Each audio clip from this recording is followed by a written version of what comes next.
Kentucky's foster care system is packed, and now as many teens get ready to turn 18, they face some big decisions.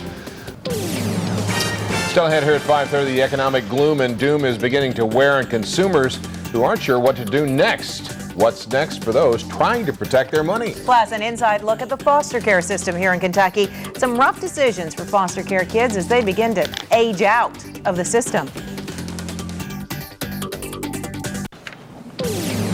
Teenagers who've already faced unimaginable hardships face another challenge. A look at what happens when young people age out of the foster care system. Thank you very much, Monty. Well, there are 7,000 kids in Kentucky's foster care system. And many of those kids have been from home to home over the years. And as they approach their 18th birthday, they have a choice to make. They can stay in the system for a few more years or branch out on their own. It sounds like it may be a simple decision, but it's one that can have consequences and triumphs.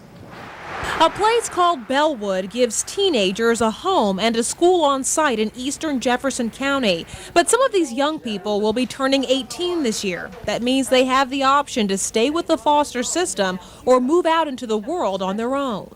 I guess move on with my life, try to take on my own role. Uriah Neal turns 18 next month. He's been in more than 50 foster homes since he was born and plans to stay within the foster system.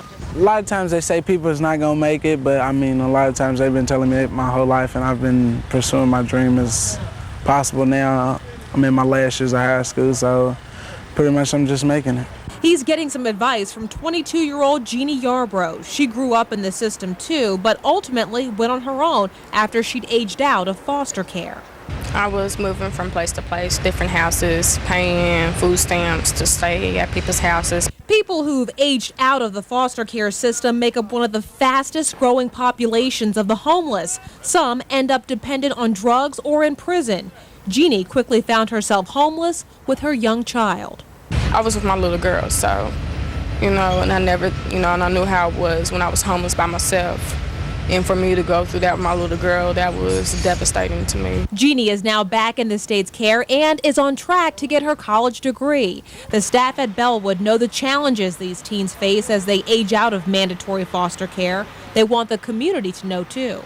They walk with our brothers and sisters and our children. They go to school with our children. They are part of our community, and they just want to belong and be loved and be cared about and nurtured and feel safe. Uriah and Jeannie, two names and faces of young people trying to make it after an early round of hardship.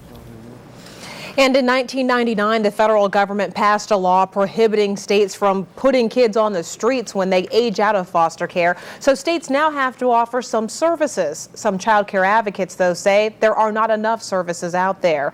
The staff at Bellewood tells me the success rate, even for kids who continue to stay with the state, is just about 50-50.